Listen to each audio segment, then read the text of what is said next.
Bon. C'est une fille qui s'est donnée vraiment à la prière. Une fille qui aimait vraiment. Donc c'est une fille de prière, oui. Parce que nous sommes aspirantes, elle était aspirante comme moi. Nous étions qu'à 2 filles dans les groupes des autres que les garçons. Ndeko na ye na ba maso autour ça l'interview babimi batiki biso tant tika le tuninga ko quoi ndeko na non apparemment babimi déjà 30 minutes ba 20 minutes après mutuka o ezaka défendre ezaka na mundu ki wana mais ce sont des mythes ko ba itizaka souvent na bagarre. Le 16 décembre mandat ici là qui 2016 mais après là balobi donnons la chance au peuple congolais au lieu de créer des troubles et d'envoyer le peuple congolais à la mort.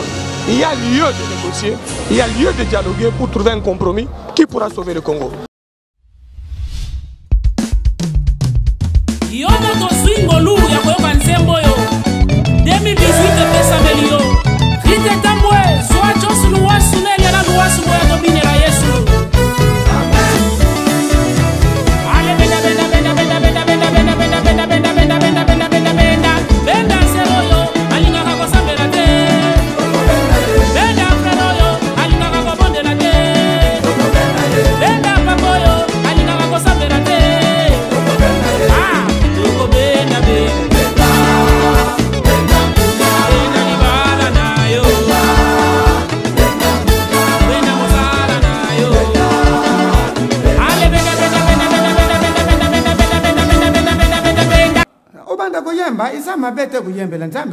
Papa miziki ote miziki wana. Miziki nini lisusu?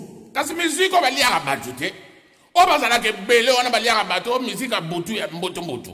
Obaliaka na bango na bango. Te vienga Dios mwana nzamba alobaka bongo te. To benda bango kati na kolo. Poso ki moko abongwani na lole za feti. To benda bango na kati na kolo. Eza bien petit loko bimisi bango na mkwasa. Ale soko na benda bango di. Benda bakuluna bakoma kosalela nzambe toteya banganga bakoma mpe kosalela nzambe tosengi bakristu batika badoktrine na pamba ndeko benda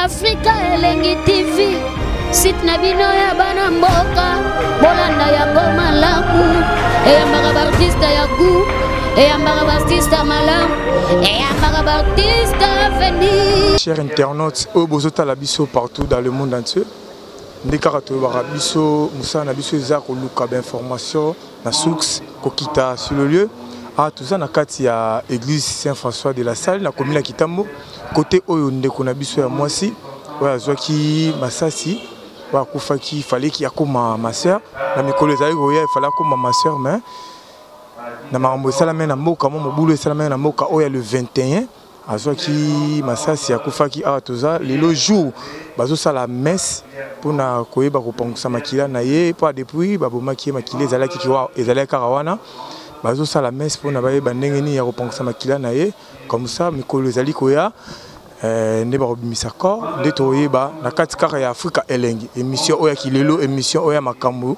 émission oyo ya makambo ya sika donc veut dire biso tosalaka nde musala donc erbino bozolala biso osala musala bozwaka bainformation kaka en Afrika Elengi bozalaka connecté na Afrika Elengi. Merci for makito.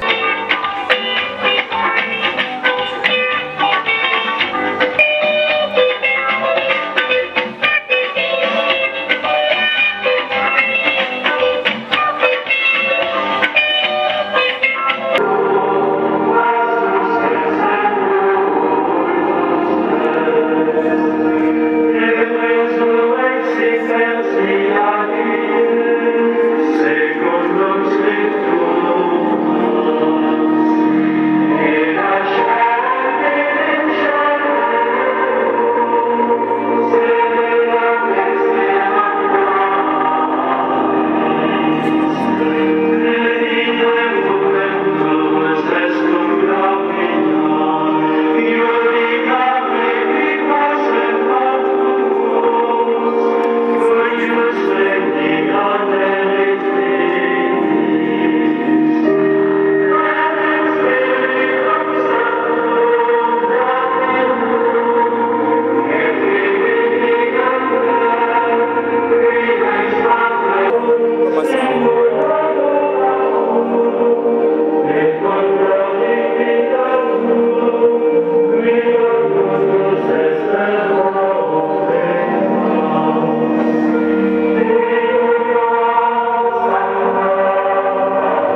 La prière qui fait de nous des chrétiens universels.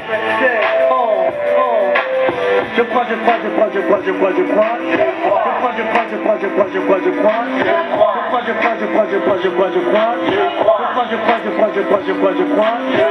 En Dieu le Père tout-puissant, créateur du ciel et de la terre, et en Jésus-Christ son Fils unique, mon Seigneur qui a été conçu, qui s'est né de la Vierge Marie. Je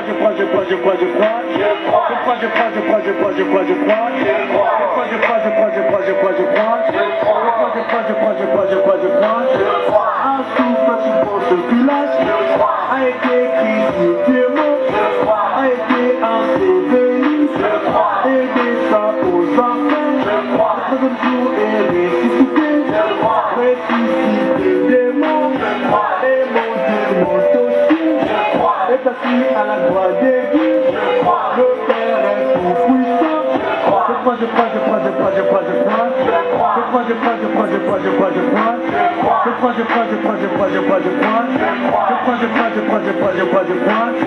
Tout viendra juger le vivant c'est les morts. Je crois à l'Esprit Christ. Je crois. Je crois en Dieu le Père tout puissant, créateur du ciel et de la terre, et en Jésus-Christ son Fils unique, mon Seigneur qui a été conçu, qui s'est né de la Vierge Marie. Je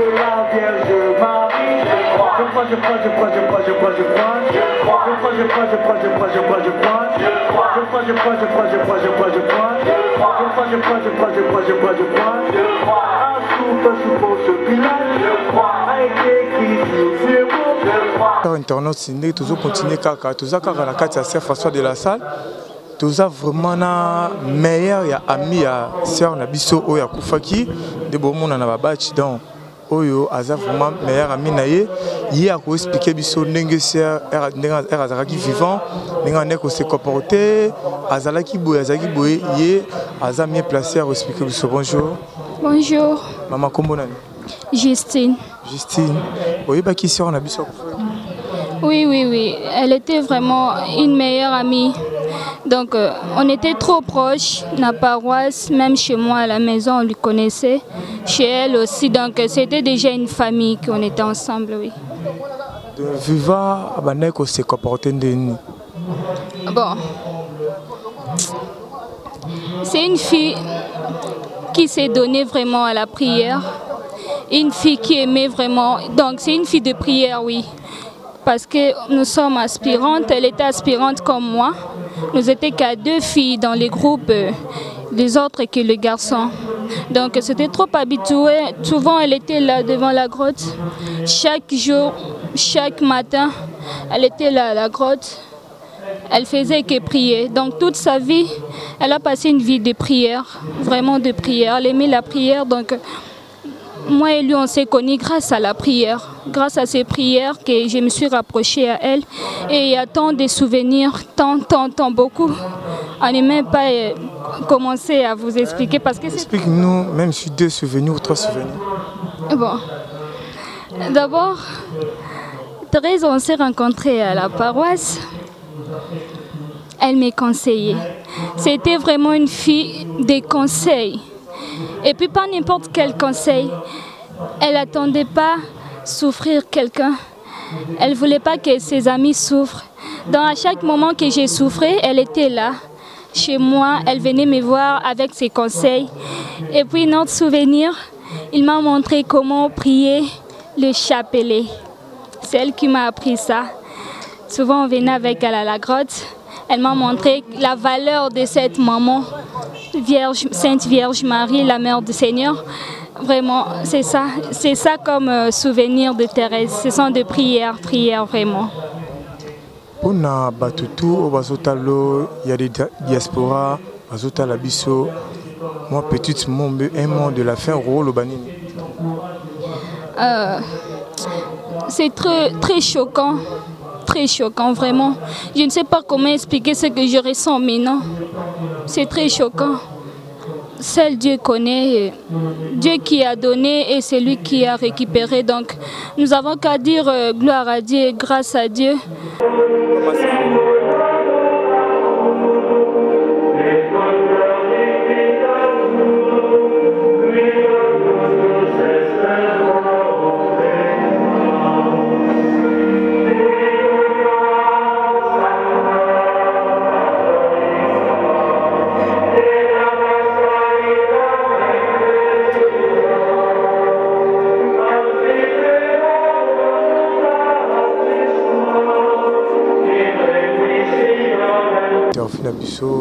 Bonjour ma soeur.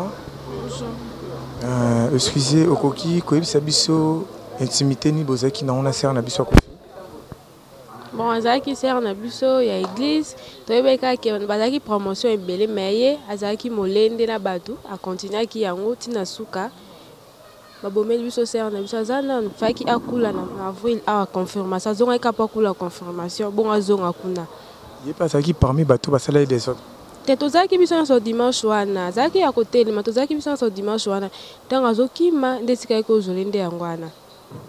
So ko lo banani na batutu bazota la biso, moi message. Ah, message ezaka kaka. Nzambe azwa ya raisonner na makambo asalaki na se awa, a raisonner, mais pasi na mutema kaka. To perdre serre na biso ya munene na église. Ba na passe makasi. Vous avez souvenir moi pour naïe, né azaki vivant, ne boande kosola, souvenir nous en avons. Souvenir na azaki moi malamu, koto sa batno so bazo témoigner malamu naïe, azaki malamu makasi, respect moi botosi, nzamba okele mawa azwai. Azalaki pe na comportement de tout le monde a ba jeune fille belé bazana moi ba petit chéri na bon pas na moi petit chéri naïe. Te azaki na comportement na azaki molende. 24 ans qui ma sœur, azaki vraiment molende.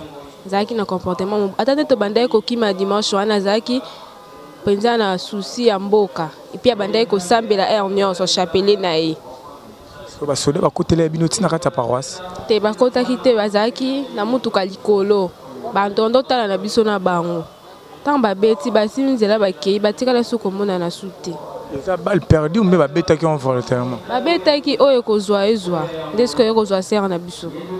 Ok, vraiment, bandeko, boyo kine balobi vraiment pas na mutema ko bungisa vraiment o aza serre na biso boyo o eza ba collègue na ye to bandeko ne bazaki bango lisanga moko bando sambela na ye ba pesi vraiment témoignage tozo continuer kaka kosala musala bo za la pena connecté na Africa elengi vraiment donc merci tozo kana système ya à suivre tozo sala kaka ba interview na biso tozo na kati ya paroisse Saint-François de la Salle tozo continuer kaka ba interview na biso. Bonjour.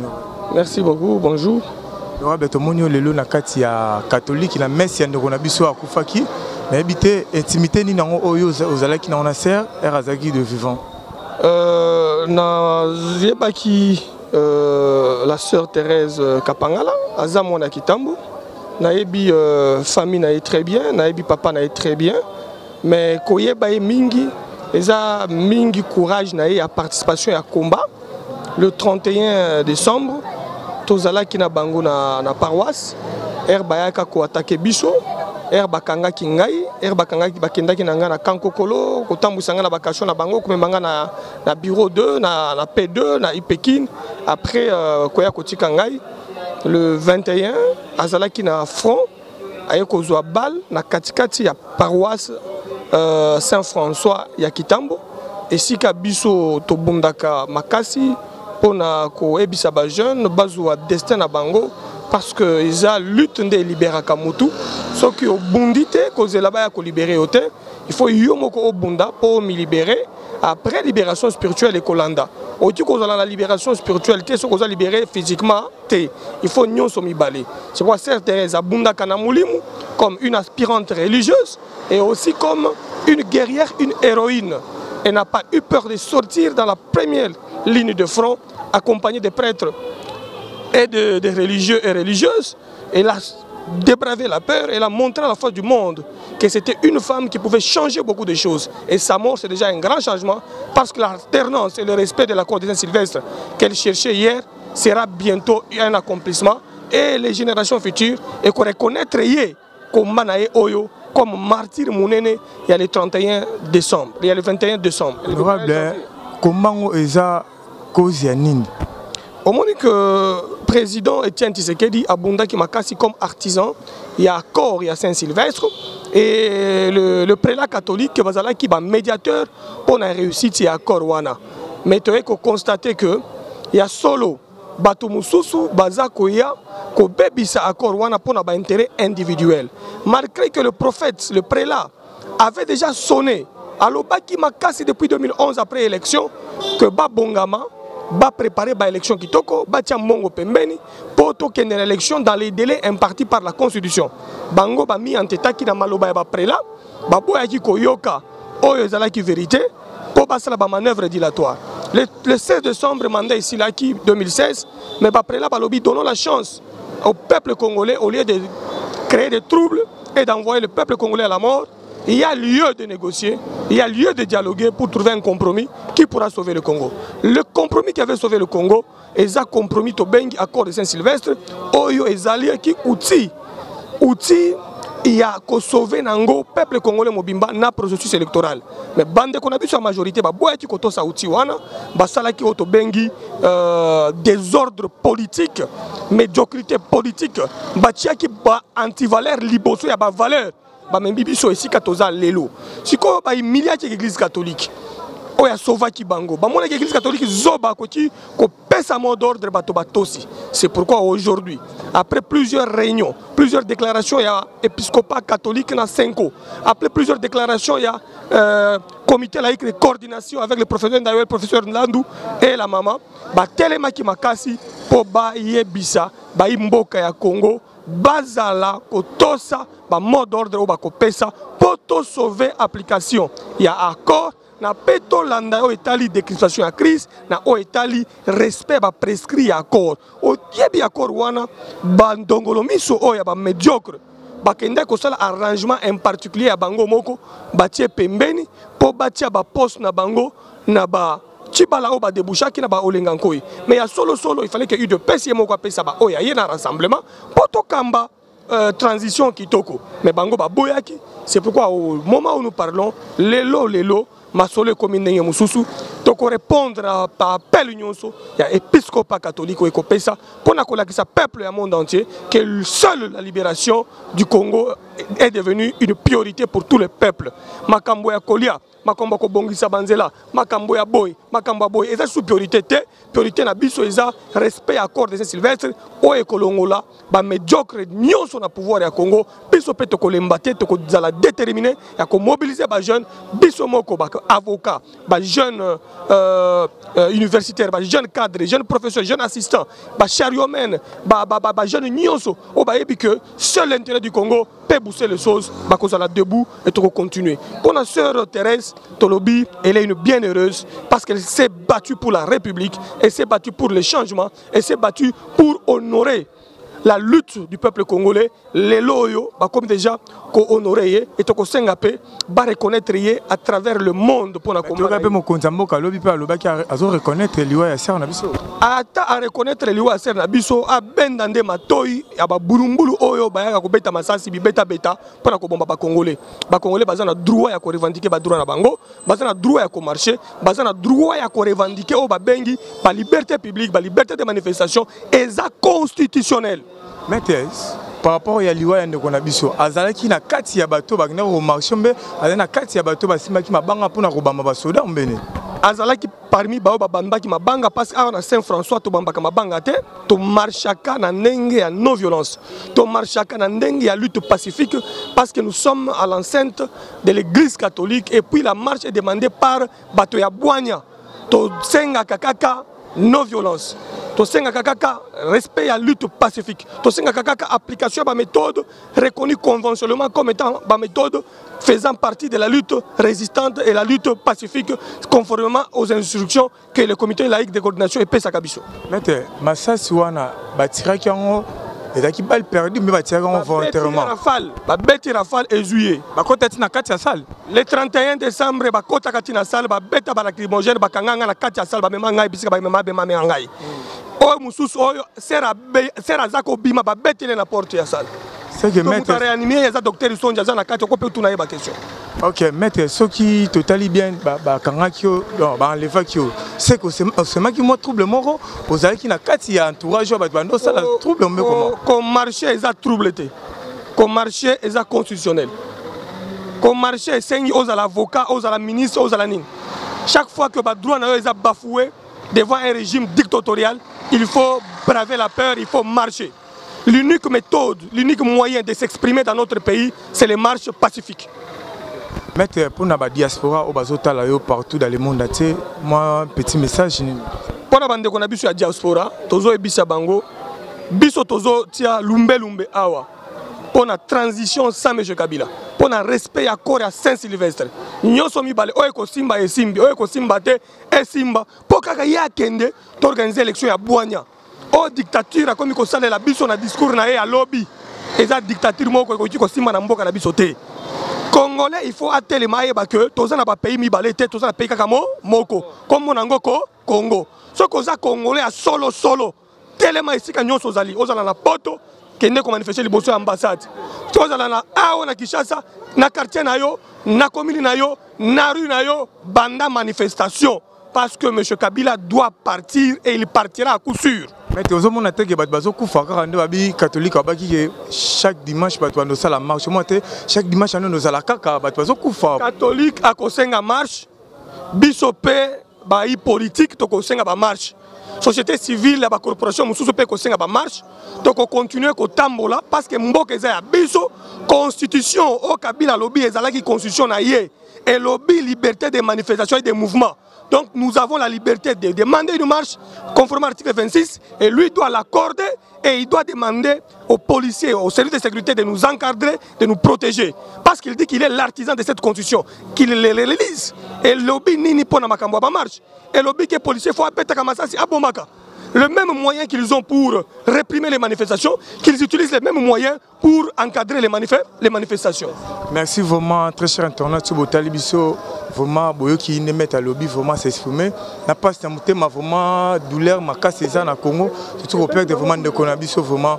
Mais tout ça, on a continuité à l'émission Nabiso, vraiment, donc tout ça, système est à suivre. Merci vraiment. Merci Kitoko. Bonjour. Bonjour Mondego. Mon frère Bozala qui est intimité ministère Nabiso Kofi. Azalaki trop proche Nabiso parce que Azaki to comment que ça ba master ya les qui n'aiment pas JC Kapangala. Celle qui a plus fait des interviews. Azaki pensa famille to là presque ensemble, to liaka c'était elle qui nous conseille vraiment dans ma Zambie. Parce que bisoma wana zaki sainte na maka eza na kwesa na quartier ayeba lisumuté tindinga ke wana yebi lisumuté.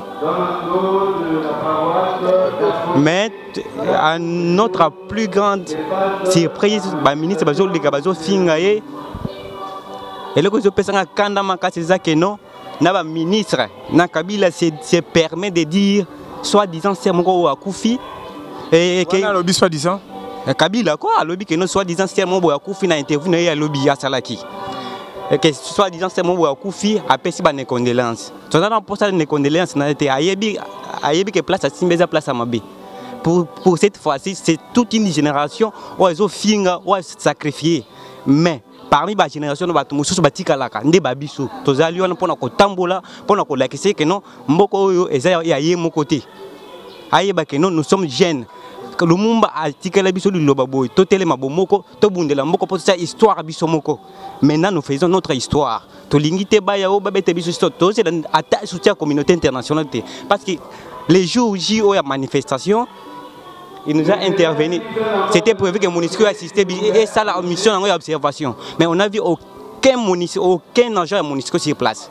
C'est que nga pona naza pona makambo intervention internationale te weza bitumba na biso ba congolais eza ba oya diaspora eza biso la kati to bunda makasi potolonga etumba oyo eza mwa munene oko betela biso mwa lisolo bandaki ndeni ezaki ndeni tie ko mandeko na biso azwa masasi tozaki na ye et bandeli tisuka parce que c'est moi qui étais resté avec lui à l'intérieur de l'église ba mason subatikalaki tobimaki au moins 2 fois na mokolona ya liboso tobimba beti bagaz tozongi na kati ya mibale tobimi su tozongi bagaz ndeko na ye na ba maso wa otiko sala interview babimi batiki biso tanto tika le tuninga ko wapi ndeko na non apparemment babimi déjà 30 minutes 20 minutes après mutuka o ezaka défendre ezaka na mundu ki wana mais ce sont des mythes ko ba itizaka souvent na baguerre et l'équilibre bosso il y a côté tina ta paroisse et l'équilibre bosso za mo mulai ko leka clôture ya paroisse et talisi nini mundu ki boye nde colonel moko na agangi beta nda bandu beta masasi na rafale et à ce moment là tout le monde na moni ndeko nanga akwei j'étais impuissant moyen d'intervenir zaté et heureusement on avait un médecin o ayaki wana Amérique ko ça la secours et simbi nangote notre ancien akufaki sur place akufaki ba 2 minutes après mais babi il paraît qu'il y a parmi batu bando sala mobulu bon na mboka nini ba permettre loi ni ne pesi que notre moto sala mobulu pour na ko réclamer o esengeli droit na ye baboma ye ezali Zaki balle perdue ou bien balle tirée volontairement. Balle perdue, il peut me dire quand est-ce qu'on calcule des balles perdues? C'est à au moins 500 mètres. On était à 0 mètre. Est-ce qu'il y a des balles perdues? Nous sommes des intellectuels. Ceux qui vont dire médiocre, moi je ne suis pas médiocre. Moi. Je vais calculer ma camion. Ok, pour la diaspora, au bazota là, non moi message. Naibi balit na bango e bandi lelo te bandi moi kala. Tozo to soutenir na makambo na bango basala ning tous les moyens sont possibles. Na minute makambo ote boya adoser zati. Au contraire, ezala na ba musicien, na ba politicien, mutu nga pona ngai, mutu muso anyata kunate. Pour avoir ce que tu bongo, nous tirons tiro, mais nous avons un seul moyen, ya ko toko tambola kana banzela, ti mokolo toko silambo ka mobimba. Mais ce qui est mal pour Kabila, il oublie. Abomi si congolais. Mais la maternité bi kombe ba botamité. Ce qui veut dire atanga na kufi, mutoko remplacer litnanga zali. Notre monseigneur a dit ceci. Atayi ya kufi, bato ba ko remplacer litna bazali. Le monde est parti. Nous avons un successeur et aujourd'hui nous avons Mosengo comme notre leader. C'est que Moussou Péroya, Kabila est bitumba oyo et puis année peut aussi les laïté. C'est ceux qui jouent encore il y a des politiciens ba ba roya pe ma politicien partant d'abord politicien individu qui soit de la majorité que de tout 5 to bango baya ba vivre puisqu'on en live na qui c'est bango to ko régresser na bango bisoté mais eza bitumba parole. La politique c'est l'art de parler. Bango baboulé qui notre temps tout là bango micro bango bonde ba yebi koloba. Tout c'est la bango baya, tout ça un problème na bango té. OK, merci vraiment. Très cher internaute, boyoki bande ko na biso ndenge ba lobby vraiment na passe na mutema vraiment. Ba bimisi ozale kati na bango. Toujours continuer kaka to zakara na milulu ya misanaye. Jour corps robima to kopesa bino kaka information. Vous allez brancher na Africa Elengi, www.africa Elengi TV. Tu peux s'amener au news vraiment. Merci à suivre. Tu peux continuer Kara. Merci. Tu peux apprendre ça. En fait, c'est une grande sœur à une amie. Mais c'est plus qu'une famille. Vous allez même voir que même l'organisation Marambébélé, tout ça, parce que la famille est vraiment abattue. Vu que nous, on a un peu de force, avec beaucoup de rage, on le fait. C'est vraiment, on fait presque partie de la famille. C'est vraiment une famille. C'est là barimé babi pe azala ki na kati ya mobulu oyo batbanda obima pona ko bamba mabanga ko bamba wasoda mabanga c'est vrai. Ça peut être vrai ceux qui sambela les mobulu. Ça peut être vrai ceux qui s'appellent les alibanga. En tout cas ceux qui bon ils solo. Mais ce que moi je sais, on est sorti babalibiso agas to fukami to sambeli to zoni pour montrer la résistance. On est encore revenu que pour prier. Donc ceux qui chapelaient ça libanga, oui, abamba qui chapelaient. Ceux qui ont prière et ça mobulu, il y a ça qui prière. Il y a moins de. Nakata paroisse ça qui n'a fonctionné ni. En tout cas, elle était dans beaucoup de départements. Elle c'était vraiment une savante. Des fois même moi chaque matin je me moquais d'elle. Elle sortait le matin pour venir à la paroisse, l'église, à tout moment. Mais ce qui a été reconnu officiellement, elle était une aspirante religieuse. Voilà, elle allait devenir une sœur. C'était pour bientôt là, elle allait devenir une sœur pour bientôt là. Mais c'était vraiment une personne qui n'avait presque pas une vie normale comme les jeunes filles d'aujourd'hui. C'était toujours la prière, toujours la prière. À tout moment, la messe, les paroisses. Elle a intégré beaucoup de groupes à partir de l'église de Saint-François ici. C'est ça. Merci vraiment na bana poto oyo bazotala yo ba diaspora tout au bazar partout dans le monde entier comme ça message. La lutte continue. OK, vraiment bande ko na biso poto bolandi ndeko na biso abi la lutte continue vraiment.